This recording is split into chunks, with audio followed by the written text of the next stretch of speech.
हे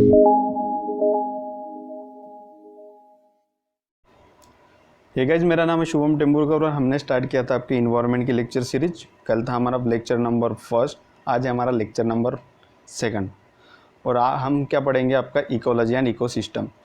तो हमने क्या क्या कल पढ़ लिया था उसको थोड़ा सा रिवाइज कर लेते हैं और फिर हम आगे बढ़ेंगे, ठीक है। तो देख लीजिए, तो हमने कल देखा था कि लेवल ऑफ ऑर्गेनाइजेशन, और उसमें हमने देखा था कि इंडिविजुअल से बनेगा फिर पॉपुलेशन, और पॉपुलेशन से फिर आपकी कम्युनिटी रहेगी आपकी इकोसिस्टम में, इकोसिस्टम से फिर बायोम्स और फिर आपका बायोस्फीयर। फिर हमने देखा था इंडिविजुअल में स्पीसीज, और स्पीसीज के हमने टाइप देखे थे 5। पहले आपकी नेटिव नॉन नेटिव, सेकंड आपकी इन्वेजिव एलियन स्पीसीज, थर्ड है आपकी इंडिकेटर स्पीसीज, फोर्थ आपकी कीस्टोन स्पीसीज एंड फिफ्थ है आपकी एंडेमिक स्पीसीज। और हमने ये भी देख लेते कि क्या होता है आपका एंडेमिक, पैंडेमिक और एपिडेमिक, ठीक है। और हमने ये भी डिस्कस किया था शायद कि कोरोना क्या है, पैंडेमिक, और पैंडेमिक क्यों कहते हैं उसको, वो भी देख लिया था हमने। तो चलिए उसके आगे का देख लेते हैं। तो पहला है हमारा पॉपुलेशन क्या होता है, मान लो एक स्पीसीज है, मतलब आप हो, आपकी ह्यूमन स्पीसीज है, ठीक है। तो इसको क्या कहेंगे आप, इंडिविजुअल। अगर इंडिविजुअल का ग्रुप है तो उसी ग्रुप को हम क्या कहेंगे, आपका ह्यूमन पॉपुलेशन। तो ये हो गया आपका पॉपुलेशन, राइट। तो इसलिए हम कहते हैं ना कि ह्यूमन पॉपुलेशन, टाइगर पॉपुलेशन या फिर कैटल पॉपुलेशन। तो पॉपुलेशन क्या होगा, किसका होगा, ऑलवेज सिंगल स्पीसीज का, ठीक है। डिफरेंट स्पीसीज का पॉपुलेशन नहीं होगा, डिफरेंट स्पीसीज की होगी आपकी कम्युनिटी। तो मान लो यहाँ पे डॉग्स भी आ गए, मुर्गियाँ आ गई, ठीक है, मुर्गियाँ आ गई ऐसी कुछ, और यहाँ पे टाइगर वगैरह आ गए, आपके बिल्ली वगैरह सब। तो ये क्या हो गया, एक डिफरेंट स्पीसीज का ग्रुप हो गया। तो ग्रुप ऑफ डिफरेंट स्पीसीज को हम क्या कहेंगे, आपकी कम्युनिटी। तो अब समझ लेते हैं आपकी इकोसिस्टम, ठीक है। तो ecosystem it is interaction between biotic and abiotic component. तो मान लो ये आप हो, ठीक है, आपके पास क्या है, ये एक पेड़ है बहुत बड़ा, ठीक है। तो पेड़ क्या कर रहा है, जो सनलाइट आ रही है, ये सनलाइट आ रही है, सनलाइट से क्या कर रहा है, फोटोसिंथेसिस करेगा, और पेड़ क्या करेगा, O2 रिलीज करेगा और CO2 को क्या करेगा, ले लेगा, ठीक है। तो एटमॉस्फेयर में O2 बढ़ रहा है और CO2 क्या हो रहा है, कम हो रहा है। और हम क्या करेंगे, हम इस O2 को इनहेल करेंगे क्योंकि हमारे लिए तो ज़रूरी है O2, राइट। तो क्या हो रहा है, ह्यूमन क्या है, लिविंग थिंग, और आपका प्लांट भी क्या है, लिविंग थिंग, पक्का ना। प्लांट भी लिविंग ही होते हैं ना, चल नहीं पाते, बस रूट्स होते उसके। तो ये भी क्या है, ह्यूमन भी है लिविंग थिंग और प्लांट भी आपका लिविंग थिंग। और आप देख पा रहे हो CO2, O2 और आपकी सनराइज, ये क्या है, नॉन लिविंग थिंग। तो जितने भी लिविंग थिंग है उनको हम क्या कहेंगे, आपके बायोटिक फैक्टर या फिर बायोटिक कंपोनेंट, और जितने भी नॉन लिविंग थिंग्स है वो क्या हो जाएगी, आपकी अबायोटिक। तो इकोसिस्टम में क्या होता है, बायोटिक और अबायोटिक कंपोनेंट के बीच में क्या होता है, इंटरेक्शन, ठीक है। तो इकोसिस्टम में क्या होता है, बायोटिक और अबायोटिक जितने भी आपके फैक्टर है उनके बीच में क्या होता है, इंटरेक्शन। इतना समझ आ गया। अभी देख लेते हैं कि आगे हम बढ़ेंगे कैसे। देखो, तो हमारे पास 3 कीवर्ड आ गए। पहला आ गया आपके पास इंटरेक्शन, किनके बीच में, बायोटिक और अबायोटिक कंपोनेंट के बीच में, ठीक है। तो ये हमारे हो गए 3 कीवर्ड। तो हम तीनों को देखेंगे कि तीनों का मीनिंग क्या होता है। तो इंटरेक्शन, ठीक है। तो मान लो 2 बायोटिक कंपोनेंट इंटरेक्ट कर रहे हैं, आप ह्यूमन और यहाँ पे क्या है, प्लांट। तो दोनों के बीच का इंटरेक्शन होगा वो क्या होगा, बायोटिक इंटरेक्शन, है ना। तो बायोटिक इंटरेक्शन पॉजिटिव भी हो सकता है और नेगेटिव भी हो सकता है। तो पॉजिटिव कब होगा और नेगेटिव कब होगा उसको समझ लो, ठीक है। मान लो ये गाय है, 4 पैर और ये पूंछ, ठीक है। ये सिर है इस साइड वाला और ये इस साइड वाली पूंछ है इसकी, ठीक है। तो यहाँ पे बैठा है कौवा, ये, ठीक है। और आपकी जो काऊ होती है उसके पीठ पर समझ लो कुछ कीड़े हैं, कीड़े रह जाते हैं ना, लाइस वगैरह, जुए वगैरह आ जाती है उसको। तो ये कौवा क्या करेगा, इन जुओं को खा जाएगा, तो ये जुए क्या हो गए, फूड हो गए कौवे के लिए, तो कौवे का तो फ़ायदा हो रहा है, उसको फूड मिल रहा है, ठीक है ना, उसको खाना मिल रहा है, मतलब कौवे का फ़ायदा हो रहा है। और गाय के लिए क्या हो रहा है, गाय के एकदम फ्री ट्रीटमेंट हो रही है, उसको फ्री में कोई उसके जुए निकाल के दे रहा है, ठीक है। तो इससे क्या हो रहा है, गाय का भी फ़ायदा हो रहा है, तो मतलब कौवे का भी फ़ायदा हो रहा है, गाय का भी फ़ायदा हो रहा है। तो दोनों का अगर फ़ायदा हो रहा है तो क्या होगा आपका, पॉजिटिव इंटरेक्शन, ठीक है, दोनों के बीच में पॉजिटिव इंटरेक्शन। अगर मान लो यहाँ पे शेर है, अभी 4 पैर वाला, अभी ये भी शेर है, ठीक है, ये शेर है, और यहाँ पे डियर है आपकी हिरन 4 पैर वाली। तो शेर है तो डियर को क्या करेगा, वो खा जाएगा, ठीक है। तो इसमें क्या हो रहा है, हिरन की मौत हो रही है, तो ये मर जा रही है, तो इसका नुकसान हो रहा है, और ये का क्या हो रहा है, फ़ायदा हो रहा है। तो अगर ऐसा इंटरेक्शन है, ठीक है, दो बायोटिक कंपोनेंट के बीच में अगर ऐसा इंटरेक्शन है तो उसको हम कहेंगे आपका निगेटिव इंटरेक्शन। तो पॉजिटिव मतलब पॉजिटिव, निगेटिव मतलब निगेटिव। और दो बायोटिक कंपोनेंट के बीच में होगा तो हमें क्या चाहिए, 2 साइन। तो दोनों का फ़ायदा हो रहा है तो दोनों का फ़ायदा, एक का फ़ायदा और दूसरों का नुकसान भी नहीं हो रहा है, तो मतलब +0। निगेटिव में टाइगर वाला एग्जांपल समझ लो, टाइगर का फ़ायदा हो रहा है और हिरन का क्या हो रहा है, नुकसान, ठीक है ना। तो ये आ गए हमारे साइन। तो अभी हम म्यूचुअलिज्म, तो पॉजिटिव में क्या होता है, म्यूचुअलिज्म और कमेंसलिज्म। तो म्यूचुअलिज्म में क्या होगा, जैसा हमने देखा था गाय और क्रो वाला एग्जाम्पल देखा था, उसमें क्या हो रहा था, दोनों का फ़ायदा, तो इसी को हम कहेंगे आपका म्यूचुअलिज्म, ठीक है। फिर आता है कमेंसलिज्म मतलब क्या होता है, मान लो एक का तो फ़ायदा हो रहा है पर दूसरे का नुकसान भी नहीं हो रहा और फ़ायदा भी नहीं हो रहा है, उसको हम बोलेंगे कमेंसलिज्म। फिर आते हैं आपके निगेटिव वे, तो कंपटीशन। मान लो एक डियर है जंगल में, ठीक है, एक हिरन है जंगल में, और उसको खाने के लिए टाइगर भी आ रहा है, ये आपका टाइगर, और लायन भी आ रहा है, ये lion.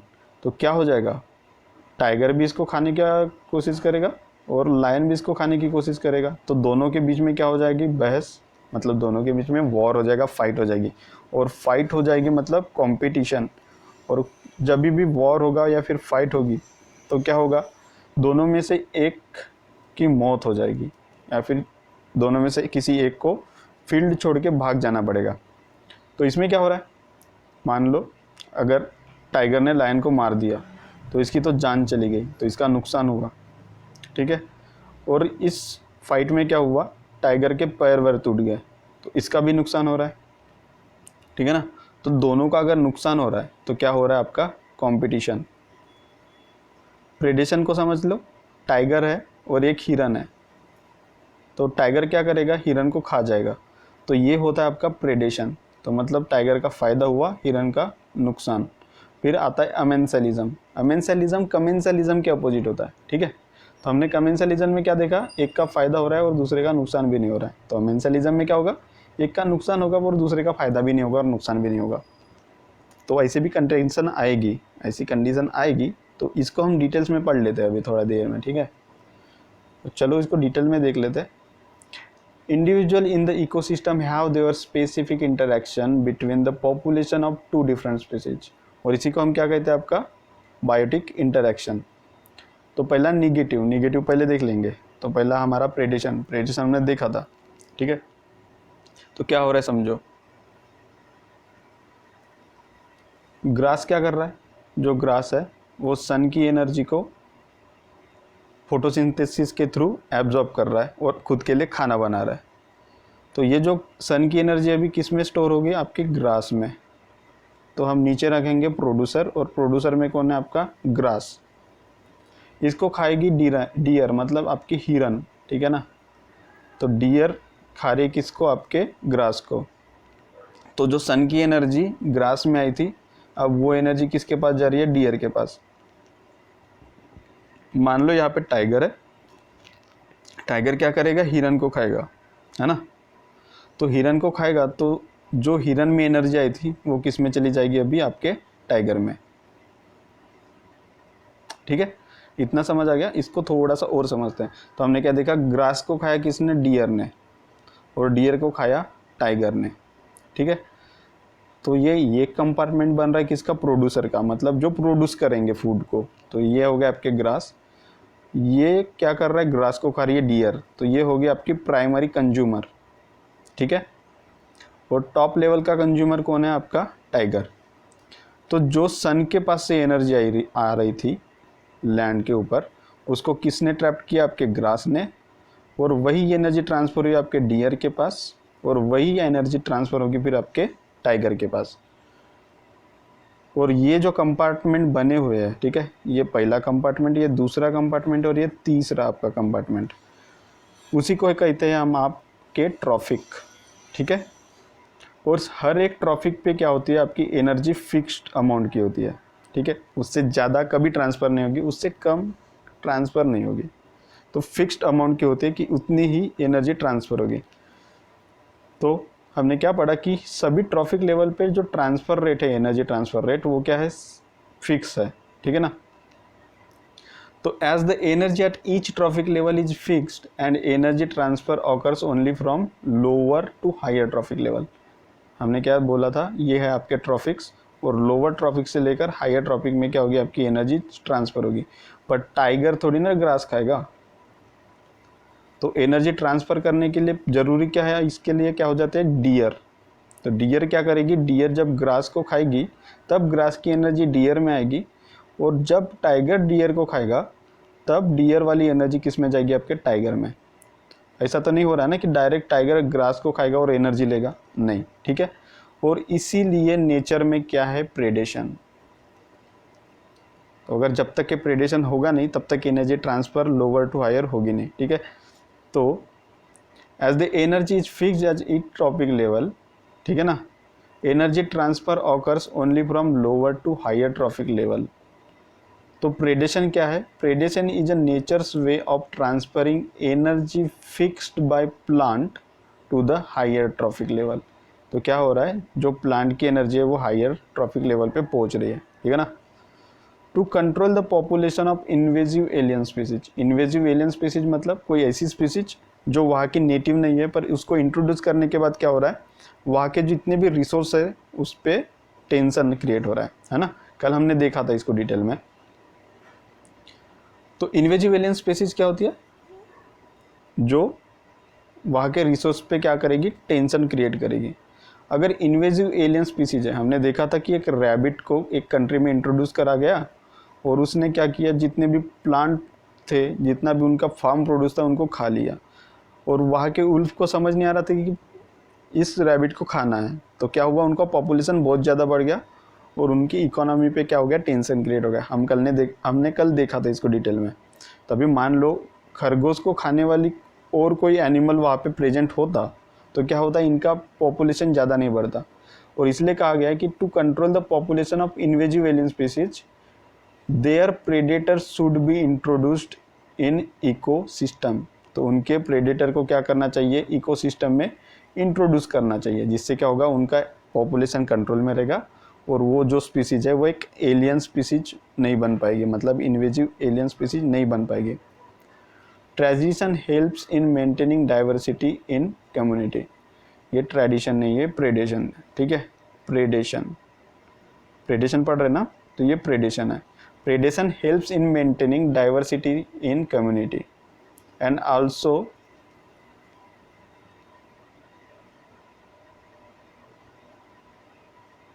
Also help in evolving various defence mechanism, ठीक है। Also help in evolving various defence mechanism such as camouflage. तो कैमोफ्लेज क्या होता है, जब गिरगिट अपना रंग बदल लेता है, ठीक है, और वो छुप जाता है ना। गिरगिट ने एक रंग बदला, वो छुप गया, तो उस पर जो भी अटैक करने वाला है उसको क्या करेगा, अभी आपका गिरगिट दिखेगा नहीं, तो दिखेगा नहीं तो वो बच जाएगा। तो इसी उसकी पावर को क्या कहते हैं आप, कैमोफ्लेज, ठीक है। और कुछ कुछ प्लांट क्या करते हैं, टॉक्सिन डेवलप कर लेते हैं, जिससे क्या होगा, कोई उनको खा नहीं पाएगा। तो प्रे क्या करते हैं, प्रे में एक तो कैमोफ्लेज डेवलप हो जाता है, या फिर वो क्या करते हैं, टॉक्सिन्स डेवलप कर लेते हैं।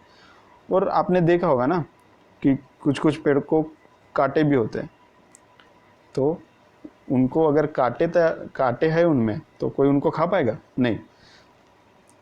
तो प्रेडेशन से क्या होता है, अगर प्रेडेशन है तो आपका इन्वेजिव एलियन स्पीसीज का पॉपुलेशन भी कंट्रोल में रहेगा, आपके जितने भी एनिमल्स है, जितना भी प्रे है वो क्या होगा, इवॉल्व होगा, और उसमें आपको डिफेंस मैकेनिज्म, अलग अलग प्रकार का डिफेंस मैकेनिज्म देखने को मिलेगा। तो ये था आपका प्रेडेशन। अब चलते कंपटीशन। कंपटीशन में हमने क्या कहा था कि शेर खाएगा, शेर और लायन के बीच में झगड़ा हो जाएगा, तो दोनों को निगेटिव।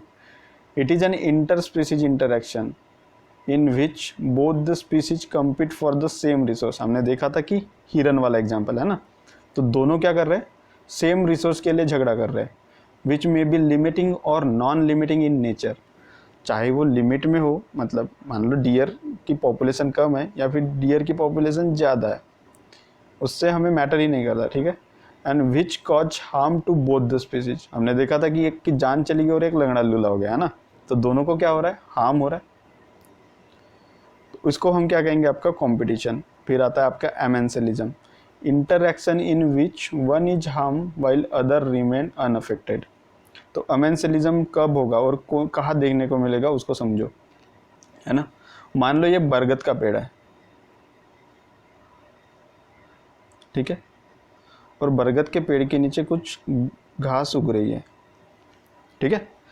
तो अब क्या होगा, जो बरगद के पेड़ की छाव है वो कहाँ गिरेगी, इस रीजन में, इतने एरिया में, है ना। तो इससे क्या हो रहा है कि जो सनरेज आ रही है,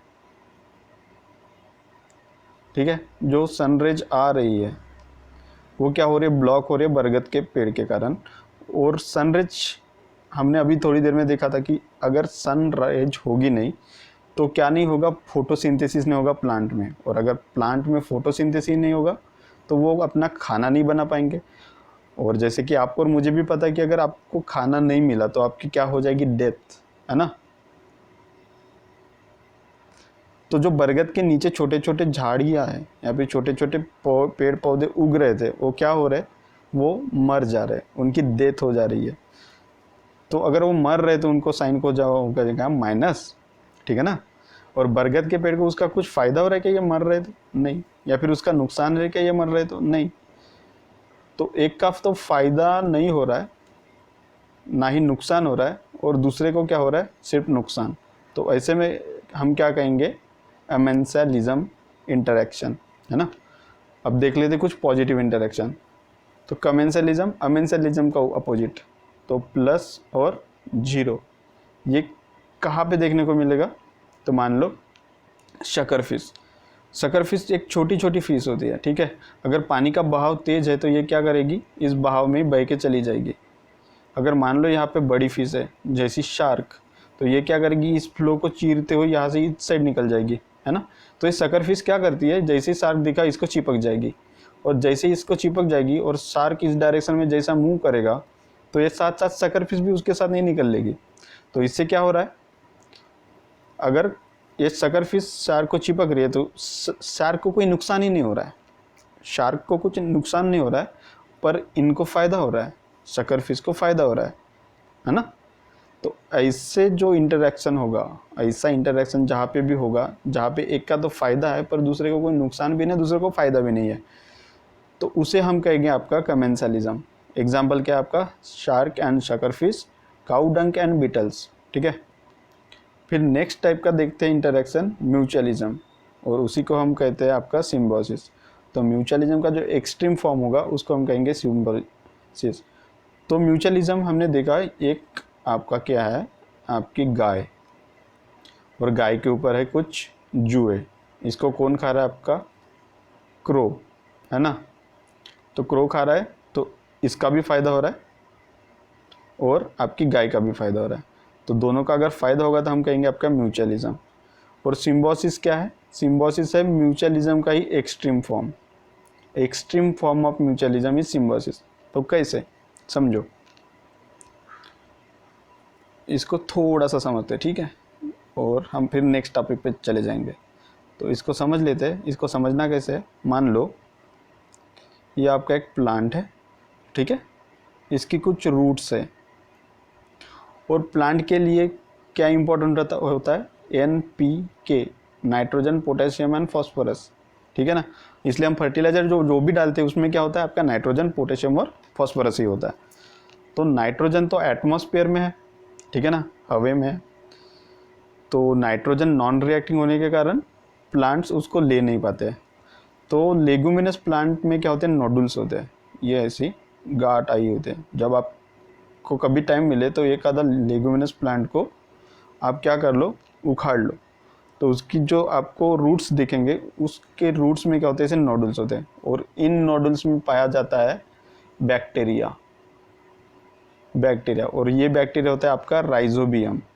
कौन सा, राइजोबियम, है ना। तो ये राइजोबियम क्या करता है, आपके जो एयर में, एटमॉस्फेयर में जो भी नाइट्रोजन है उसको खींच लेता है और उसको कन्वर्ट करता है नाइट्राइट में, और ये नाइट्राइट यूज करते फिर अब प्लांट। तो राइजोबियम को क्या हो रहा है, राइजोबियम को शेल्टर मिल रहा है, मतलब रहने के लिए जगह मिल रही है, और प्लांट का क्या फ़ायदा हो रहा है, प्लांट को न्यूट्रिशन मिल रहा है। तो दोनों का फ़ायदा है, ठीक है। और पर दोनों क्या हो रहे हैं, एक साथ ही रह रहे हैं, साथ साथ रह रहे हैं। तो इसी को हम क्या कहेंगे, आपका सिम्बोसिस। तो सिम्बोसिस के एग्जाम्पल क्या है, लाइकन। तो लाइकन क्या होता है, लाइकन में फंगस प्लस आपकी अलगी, अलगी मतलब सेवाड़, है ना। तो फंगस क्या करेगा, अलगी क्या करेगी, अलगी करेगी सनलाइट को यूटिलाइज करके अपने लिए खाना बनाएगी, और उस खाने को कौन खाएगा, आपका फंगस। फंगस के लिए खाना बनाएगा अलगी, ठीक है ना। और फंगस क्या करेगा, प्रोवाइड करेगा शेल्टर, किसको, आपकी अलगी को। तो क्या हो रहा है, आपके अलगी को रहने के लिए जगह मिल रही है, और फंगस को क्या मिल रहा है, न्यूट्रिशन मतलब खाना, है ना। तो ऐसे इंटरैक्शन को हम क्या कहेंगे, आपका सिम्बायोसिस इंटरैक्शन, है ना। और सिम्बायोसिस क्या है, आपका पॉजिटिव इंटरैक्शन। हमने देख लिया था कि इकोसिस्टम क्या होता है, ecosystem is nothing but interaction. Interaction हमने तो देख लिया, किन के बीच में, बायोटिक और अबायोटिक। तो अबायोटिक फैक्टर में हमने क्या देखा था, CO2, O2 और आपकी सनलाइट। तो अभी हम देख लेते हैं सनलाइट, ठीक है। तो ये मान लो आपकी सनलाइट, सनलाइट कहाँ से आती है, सन के पास से, obviously. It is most important factor because it is a major source of energy, ठीक है। मेजर सोर्स क्यों बोल रहे हैं हम, क्योंकि प्लांट क्या करेंगे, फोटोसिंथेसिस पत्तों में होगा उनके, है ना। तो सन की जितनी भी लाइट आ रही है उसको कन्वर्ट करेंगे फूड में, और इस फूड को खाएगा फिर हर्बीवोरस, और हर्बीवोरस को खाएगा फिर कार्निवोरस। तो हर्बीवोरस मतलब पेड़ को खाने वाले, पेड़ पौधे खाने वाले। कार्निवोरस मतलब हर्बीवोरस को खाने वाले, है ना। तो कार्निवोरस कौन है, आपके शेर वगैरह। तो इसी प्रकार से क्या हो रही है, एनर्जी सबको मिल रही है। तो मेजर सोर्स ऑफ एनर्जी कौन हो गया, आपका sunlight. Not the only source of energy, ऐसा क्यों लिखा है फिर। तो बाकी कुछ और बैक्टीरियाज होती है जिनको सनलाइट की ज़रूरत ही नहीं है, वो केमिकल्स पे डिपेंड करते हैं, वो केमिकल्स पे सर्वाइव करते हैं, ठीक है। तो आपकी जितनी भी सन की रेडिएशन आ रही है, मान लो 100% सन की रेडिएशन आ रही है, तो इस 100% में से सिर्फ 50% जो होती है वो होता है आपका PAR। और PAR मतलब क्या होता है, फोटोसिंथेटिकली एक्टिव रेडिएशन, मतलब ऐसी रेडिएशन जिससे क्या हो सकता है, आपका फोटोसिंथेसिस, ठीक है ना। और आपका जो जितना भी आपका PAR है, कितना, 100 में से सिर्फ 50% आपका PAR है ना। तो इस 50% का 2% किसके लिए यूज होता है, आपके फोटोसिंथेसिस के लिए। तो क्या मैं कह सकता हूँ जितनी भी आपकी सनलाइट है, अगर 150 का कितना, 50 का 2% PAR यूज होता है, तो सनलाइट का कितना हो जाएगा, सनलाइट का 1%, ठीक है। और जो भी आपकी सोलर रेडिएशन आती है, मतलब आपकी सन की लाइट आ रही है, उसका साइज क्या होता है, उसका साइज होता है आपका 400 से लेकर 700 नैनोमीटर तक। और इसी को हम क्या कहते हैं, आपकी विबग्योर, मतलब विजिबल लाइट। तो वी क्या है आपका, violet, indigo, blue, green, Y से येलो, ओ से ऑरेंज, और रेड से, आर से रेड, ठीक है ना। तो ये सभी क्या होते हैं, विजिबल लाइट्स। और उनका साइज क्या होता है, 400 से लेकर 700 नैनोमीटर। और सनलाइट का कितना परसेंट PAR होता है? सनलाइट का होता है 1% PAR, सॉरी 2% PAR, अरे 1 मिनट, सॉरी। तो सनलाइट का कितना परसेंट PAR होता है? 50%, और इस 50% का 2% होता है आपका यूटिलाइज होता है फोटोसिंथेसिस के लिए, और बाकी का वेस्ट हो जाता है, ठीक है। तो सनलाइट को अगर आज लिमिटिंग फैक्टर कहेंगे, मतलब लिमिटिंग फैक्टर मतलब जो किसी चीज़ पर लिमिट्स लाते हैं, तो लिमिटिंग फैक्टर सनलाइट है। तो पहला हम देख लेंगे उसका नेचुरल, और नेचुरल पर हम देख लेंगे आपकी terrestrial ecosystem. Terrestrial ecosystem 2 ecosystem होते हैं, जो लैंड पे होगी वो उसको हम कहेंगे आपकी टेरेस्ट्रियल इकोसिस्टम, और जो पानी में होगी, ठीक है, ये पानी है, और यहाँ पे जो होगी उसको हम कहेंगे आपकी एक्वेटिक। एक्वा मतलब वाटर, और वाटर में जो इकोसिस्टम है उसे हम कहेंगे आपकी एक्वेटिक इकोसिस्टम। तो टेरेस्ट्रियल मतलब लैंड, और एक्वेटिक मतलब आपकी वाटर वाली, है ना। तो टेरेस्ट्रियल पे देख लेते हैं पोलर रीजन। तो पोलर रीजन मतलब है क्या? तो आपने 2 पोल सुने होंगे, एक होता है आपका नॉर्थ पोल, ये आपका नॉर्थ पोल, और ये हो गया मान लो आपका, मानना ही क्या है, ठीक है, वो है। तो ये है आपका नॉर्थ पोल, ये है आपका साउथ पोल। तो क्या होता है कि पोल पे आपकी जो सनलाइट है वो पहुंच नहीं पाती है, मतलब पहुंचती है तो है, और वो बहुत स्लाइंट होती है, ऐसी स्लैंट होती, मतलब तिरछी होते हैं। तिरछी होने के कारण क्या होगा, उसका एब्जॉर्प्शन ज़्यादा नहीं होगा, और उसी के कारण क्या होता है कि आपके पोल में आइस जम जाता है। आइस, है ना, ये देखो, ये पूरा आइस दिख रहा है आप लोगों को, ये पोलर बियर है। तो ये पूरा आइस जम जाएगा, तो वहाँ का एटमॉस्फेयर कैसा हो जाएगा? ठंडा। तो वहाँ पे अगर एनिमल को सर्वाइव करना है तो क्या करना होगा उनको? फर डेवलप करना होगा। फर मतलब ये जो दिख रहे हैं ना इनके ऊपर बाल। तो वहाँ पे एनिमल को अगर सस्टेन करना है तो क्या करना होगा? उसको फर रहेंगे, ठीक है। साथ ही साथ उनमें फैट का कंटेंट ज़्यादा होगा। फैट का कंटेंट क्यों ज़्यादा होगा? क्योंकि fat bad conductor of heat है, तो उनके बॉडी में से जो हीट है वो बाहर नहीं निकल पाएगी, और जो बाहर की हीट ठंडी आ रही है वो भी अंदर आ नहीं पाएगी। क्यों? क्योंकि उनके पास फैट की लेयर है। तो जितनी मोटी लेयर होगी उतना उनके लिए अच्छा है। तो यहाँ पे जो भी एनिमल होंगे उनके पास फैट कैसा होगा? ज़्यादा। इसलिए देख पा रहे हो ये कैसा गोलू मोलू दिख रहा है ना। और आपकी हीट लॉस कहाँ कहाँ से हो सकती है? आपके कानों से। तो अगर ज़्यादा बड़े कान है, मान लो आपके हाथी जितने बड़े कान हैं, तो यहाँ से क्या होगा? ज़्यादा एरिया पे आपको क्या लगेगी? ठंडी हवा। और अगर ज़्यादा एरिया पे आपको ठंडी हवा लग रही है तो यहाँ क्या होगा? यहाँ से हीट बाहर निकलना स्टार्ट हो जाएगी। और इसीलिए इस एरिया में जितने भी एनिमल्स होंगे उनके कान कैसे होंगे? छोटे, ताकि आपका हीट लॉस ना हो सके, है ना। तो यहाँ पे रहने वाले जितने भी एनिमल है उनमें क्या एडेप्टेशन आएगा? तो जान लो। Very high amount of body fat. क्यों आता है हमने देख लिया। Short external body part such as ears and tails, ये भी हमने देख लिया। इसके कान कैसे? बहुत छोटे, और उसकी टेल्स भी बहुत छोटी होती है ना। प्रेजेंस ऑफ फर, तो ये भी देख लिया हमने। क्यों? क्योंकि आपको ठंड ना लग सके।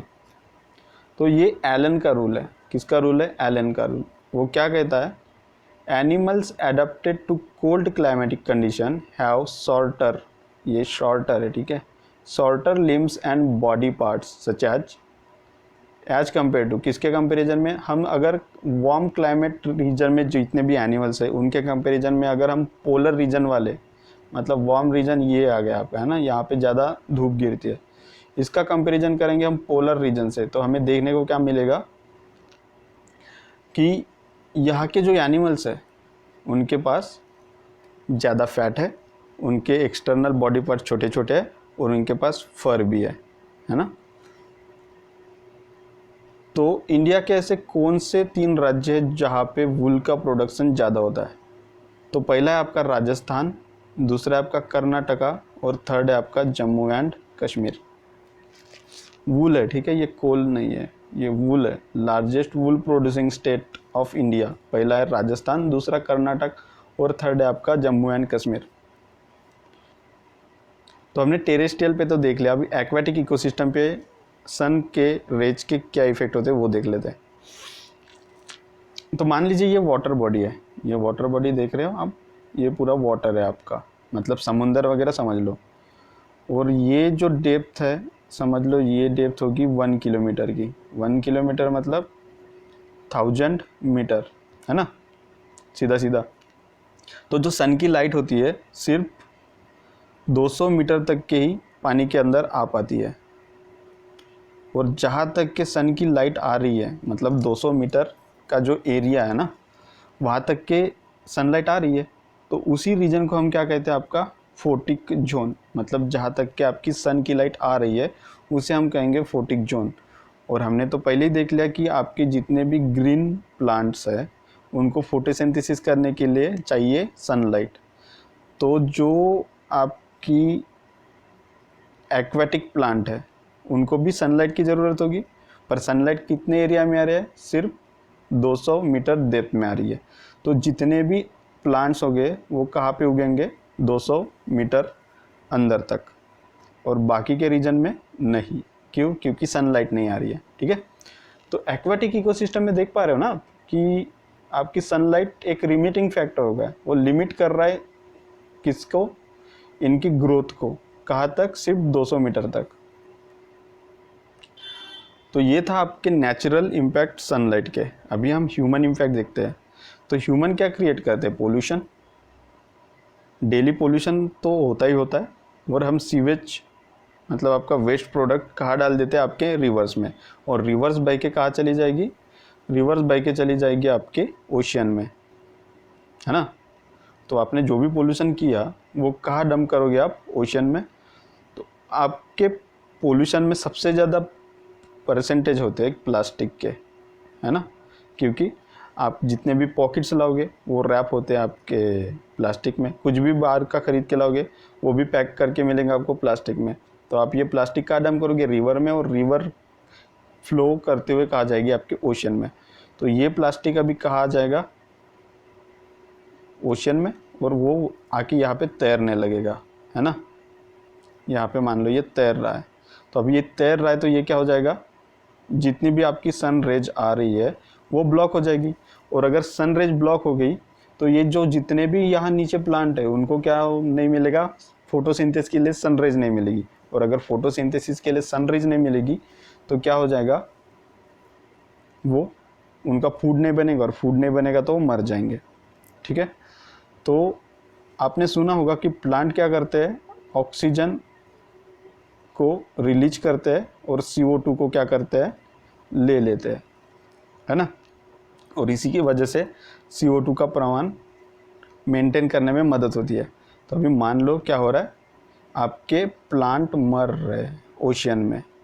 अगर ओशियन में प्लांट मरेंगे तो ये क्या रिलीज करेंगे, CO2, क्योंकि जो भी मरेगा, जो भी बायोटिक कंपोनेंट मर जाएगा वो रिलीज करेगा CO2।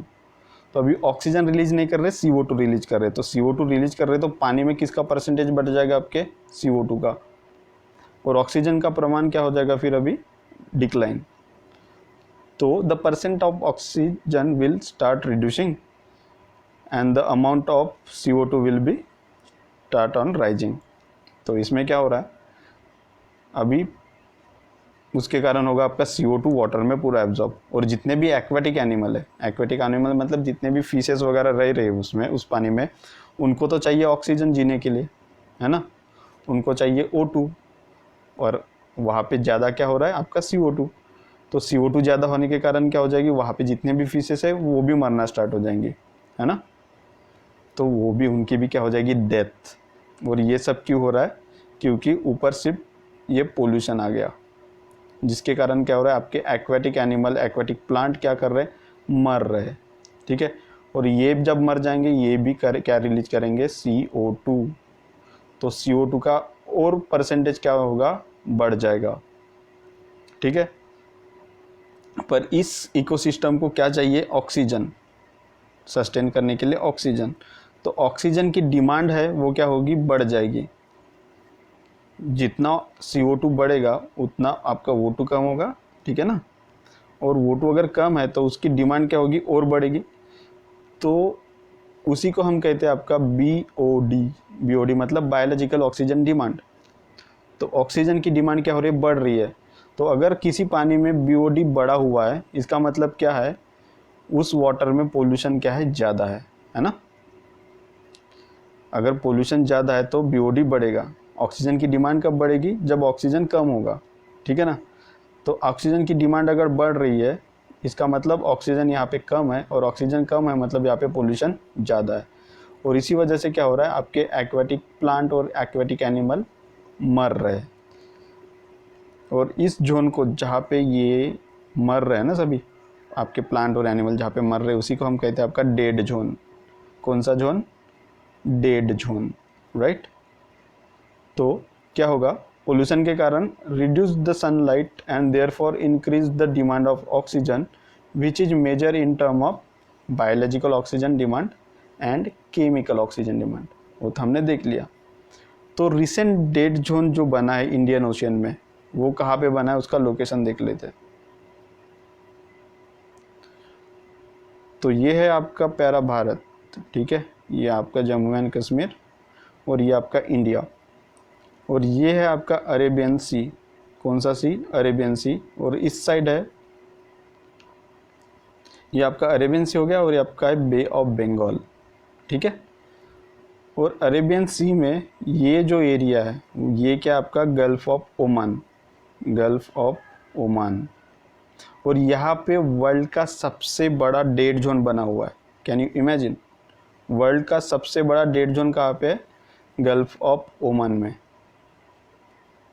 मतलब एशिया में ही है ना, क्योंकि गल्फ ऑफ ओमान का है एशिया में, और इंडिया का है, इंडिया भी है एशिया में। और उससे क्या हो रहा है, आपका मराइन डेड जोन क्रिएट हो रहा है पोल्यूशन के कारण। तो ये था फैक्चुअल डाटा। तो पोल्यूटेंट कौन से हो सकते हैं, ऑयल स्पिल, मान लो जहाज जा रहे ऑयल स्पिल हो गया। प्लास्टिक, हम तो डेली प्लास्टिक का वेस्ट डंप कर रहे हैं रिवर्स में, और जो कि डायरेक्टली कहा जा रही है आपकी ओशियन में, और उससे से क्या बन रहा है आपके प्लास्टिक का पोल्यूशन। तो और एक टर्म है आपके पास प्लास्टिक रस्ट। तो इसको समझते हैं। मान लो ओशियन में क्या हुआ, ये देख लो, है ना। आपका क्या हो रहा है, ओशियन में आप क्या कर रहे हो, प्लास्टिक को डंप कर रहे हो। तो यहाँ पे प्लास्टिक रहेगा, जब टाइड आएगी, है ना, वेव्स आएगी, तो ये क्या होगा, ये प्लास्टिक शोर पे आ जाएगा। और जितने भी यहाँ पे रॉक्स है, मान लो यहाँ पे एक पत्थर है, रॉक्स है, इस पर आके क्या होगा, इसका डिपोजिशन होगा। तो जो भी आपका रॉक है उसके ऊपर आपकी प्लास्टिक की लेयर चढ़ जाएगी, ऐसा ही होगा। और जब ये लेयर चढ़ जाएगी तो हम उसको क्या कहते हैं, आपकी क्रस्ट। तो प्लास्टिक का क्रस्ट बनेगा आपके रॉक पर, उसी को हम क्या कहेंगे, आपकी plastic crust. Is the plastic pollution which form the outer layer of the और द क्रस्ट, ठीक है, आउटर लेयर और क्रस्ट ऑफ रॉक। और वो मोस्टली क्या होता है आपका, polythene, which is washed by the waves and tide from ocean to the shore. हमने देख लिया ना कि टाइड के साथ क्या होगा, आपका प्लास्टिक का पोल्यूशन जितना भी था वो आ जाएगा शोर पे, और वो जितने भी वहाँ पे रॉक्स है उन पे डिपॉजिट हो जाएगा। और जब जो डिपॉजिट होता है तो वो क्या बनेगा, ये एक आपके रॉक के ऊपर एक आउटर लेयर चढ़ जाएगी उसकी, और उसी को हम कहते हैं आपके प्लास्टिक रस्ट। तो प्लास्टिक को मेरिट क्या होता है समझ लो। अभी आपका प्लास्टिक का पोल्यूशन भी आ रहा है शोर पे, और यहाँ पे सैंड है, ठीक है। जब सनलाइट आएगी तो ये क्या होगा, ये आपका प्लास्टिक मेल्ट हो जाएगा, और मेल्ट होगा तो इस जो भी आपकी सैंड है उसके साथ क्या हो जाएगा, वो कंबाइन हो जाएगा, मिक्स हो जाएगा, और फिर वो टाइट हो जाएगा। तो सैंड और आपका प्लास्टिक दोनों क्या हो जाएंगे, दोनों एक दूसरे में मर्ज हो जाएंगे, और एक रॉक फॉर्म होगा। और उसी रॉक को हम क्या कहेंगे, आपका plastiglomerate. Plastiglomerate is a stone that contain mixture of sedimentary grains, मतलब आपकी sand, and other natural debris. Debris मतलब होता है आपका कचरा, that is held together by harden molten plastic. समझ रहे हो। तो उसी को कहते हैं हम आपका प्लास्टिगोमेरेट। तो प्लास्टिक क्रस्ट क्या होता है कि बस आपके रॉक के ऊपर एक आउटर लेयर चढ़ गई, और प्लास्टिगोमेरेट क्या होता है, एक नया रॉक फॉर्म हो गया प्लास्टिक के कारण। ठीक है, जिसमें क्या है आपकी सेडिमेंटरी ग्रेड्स और अदर नेचुरल डेब्रिज। तो थैंक यू गाइज, ये था हमारा लेक्चर नंबर 2। इसके बाद हम पढ़ने वाले हैं फंक्शन ऑफ इकोसिस्टम, और वो देखेंगे हम आपके नेक्स्ट लेक्चर में।